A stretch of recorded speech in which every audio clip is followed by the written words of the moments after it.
আমি একটু আগে ওখানে বসে চিন্তা করছিলাম যে আচ্ছা বলবোটা কি, যদিও আমার কাছে অনেকগুলো কথা লেখা আছে এখানে। আমি চিন্তা করছিলাম বলবোটা কি, এই জন্য চিন্তা করছিলাম যে আমার আগে যারা বক্তব্য রাখলেন এবং আমার যে এক্সামটা কিছুক্ষণ আগে হয়ে গেল, আমার মনে হয় মোটামুটি ভাবে সেখানে বক্তব্যের সবকিছুই চলে এসছে।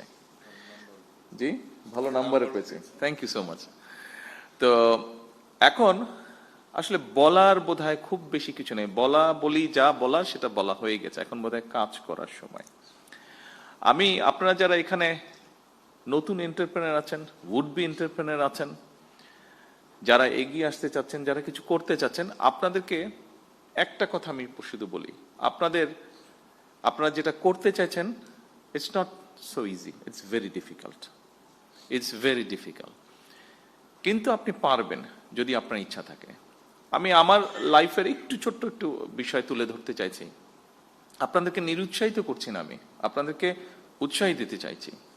দেখুন, আমার লাইফে আমি ব্যবসা বাণিজ্য করেছি, যতটুকু ডিসেন্ট ভাবে বেঁচে থাকার জন্য প্রয়োজন আমি ব্যবসা বাণিজ্য করেছি। কারণ আমার লাইফে ব্যবসা বাণিজ্য শুরু করতে না করতেই আমি রাজনীতির সাথে জড়িয়ে যাই। দুটো জিনিস একসাথে চলে না, কিন্তু বেঁচে থাকতে হবে, সেই জন্য যতটুকু ব্যবসা বাণিজ্য করা প্রয়োজন ডিসেন্ট লাইফের জন্য আমি ততটুকু করেছি, বাকি সময়টা আমি আমার রাজনীতির জন্য দিয়েছি। এখানেই আমি ঠিক করে নিয়েছি যে এখানেই আমাকে এগিয়ে যেতে হবে।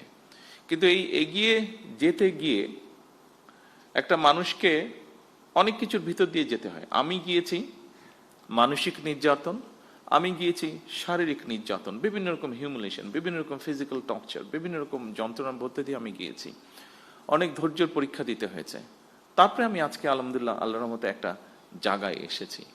আপনাদেরকে খুব সংক্ষেপে এটা বলার কথা অর্থ হলো, আপনাদেরকে এরকম অনেক কষ্টের মধ্যে দিয়ে যেতে হবে। তবে আপনাদেরকে এতটুকু বলতে পারি, এই মুহূর্তে আমার সরকারের অবস্থান থেকে আমি বলতে পারি, আমরা আছি আপনাদের সাথে, আপনাদেরকে হেল্প করার জন্য, আপনাদেরকে পথ দেখানোর জন্য, আপনাদের পাশে দাঁড়ানোর জন্য আমরা আছি। কতটুকু পারবো আমি জানি না, বাট আমরা আছি। যতটুকু পারবো সর্বোচ্চ শক্তি দিয়ে আপনাদের পাশে থাকার চেষ্টা করব আমরা ইনশাল্লাহ। এই জন্য আমি এই কথাটা বলছি, কারণ আপনাদেরকে এগিয়ে আসতে হবে। আপনারা আজকে যারা এন্টারপ্রেনার হবেন, যারা হতে চাইছেন, যারা হয়ে গিয়েছেন, কাজ শুরু করেছেন, এখানে বেশ কয়েকজনকে আমরা দেখেছি যারা বেশ কিছু দূর এগিয়ে গিয়েছেন, এবং এগিয়ে গিয়ে যারা মানুষ, সমাজ, সামগ্রিকভাবে দেশের উপকার করছেন। আপনাদেরকে প্রয়োজন, আপনার জন্য আপনার প্রয়োজন না, আপনাকে প্রয়োজন লক্ষ কোটি মানুষের জন্য প্রয়োজন, আপনাকে প্রয়োজন এই দেশের জন্য প্রয়োজন।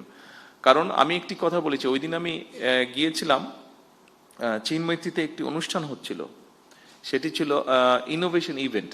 আমরা ছোটবেলায় সায়েন্স ফেয়ার বলতে যা বুঝেছি, অনেকটা ওরকম। বিভিন্ন বাচ্চারা, স্কুলের বাচ্চারা, বিভিন্ন সারা দেশ থেকে এসছে, তারা ওখানে বিভিন্ন রকম তাদের প্রজেক্ট তারা নিয়ে এসেছে।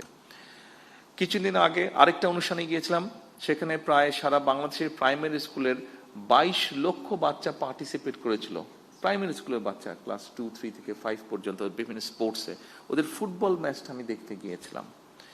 এই দুটো ইভেন্ট, বিশেষ করে এই দুটো ইভেন্ট দেখার পরে আমি অ্যাকচুয়ালি, যেহেতু আমি রাজনীতি করি, মাঝে মাঝে হয়তো হতাশ হয়ে যেতাম, বা মাঝে মাঝে এখনো মাঝে মাঝে কিছুটা অনেক ক্ষেত্রে বেশি হতাশ লাগে। কিন্তু এই বাচ্চাগুলোকে দেখার পরে নিজেকে খুব কনফিডেন্ট মনে হয়েছে। এই জন্য কনফিডেন্ট মনে হয়েছে। আর আজকে যখন আপনাদের কতগুলো কাজ দেখলাম, আপনাদের কয়েকজনের বক্তব্য শুনলাম, তখন নিজের কনফিডেন্সটা আজকে আরো বেড়ে গিয়েছে। কারণ দেখুন, যেহেতু রাজনীতি করি, একটা তো আমার লক্ষ্য আছে, উদ্দেশ্য আছে। রাজনীতি আছে, দলের পরিকল্পনা আছে, সবকিছু আছে, কাজ আছে। কিন্তু যেহেতু দেশ পরিচালনার দায়িত্বে আছি, আমাদেরকে দেশকে নিয়ে আমরা চিন্তা করি, দেশের বিভিন্ন সেক্টর নিয়ে চিন্তা করি। আজকে যখন আপনাদেরকে দেখলাম, এবং ওই দিন ওই দুটো ইভেন্টে ওই বাচ্চাগুলোকে দেখেছি, আজকে আমার কাছে মনে হচ্ছে এই যে আমরা রাত দিন পরিশ্রম করছি, চেষ্টা করছি একটু চেঞ্জ করার জন্য, আমার মনে হলো যে হ্যাঁ, আমরা কিছু সংখ্যক মানুষের হাতে দিয়ে যেতে পারবো, যারা আমরা যেখানে ছেড়ে যাব সেখান থেকে তারা দেশটাকে এগিয়ে নিয়ে যেতে পারবে। এই যে দেশটাকে আপনারা এগিয়ে নিয়ে যেতে পারবেন, আপনাদের কাছে এই প্রত্যাশাটা, এই দৃঢ় আশাটা, এই বিশ্বাসটা রেখে আমার বক্তব্য আমি শেষ করছি। আপনাদের সাফল্য কামনা করে, আপনারা যারা যারা এগিয়ে আসছেন প্রত্যেকের সাফল্য কামনা করে, আবারও আমি বলছি, আমরা আছি আপনাদের সাথে, কতটুকু পারবো জানি না, আমাদের সর্বোচ্চ দিয়ে আমরা চেষ্টা করব আপনাদের পাশে থাকার জন্য।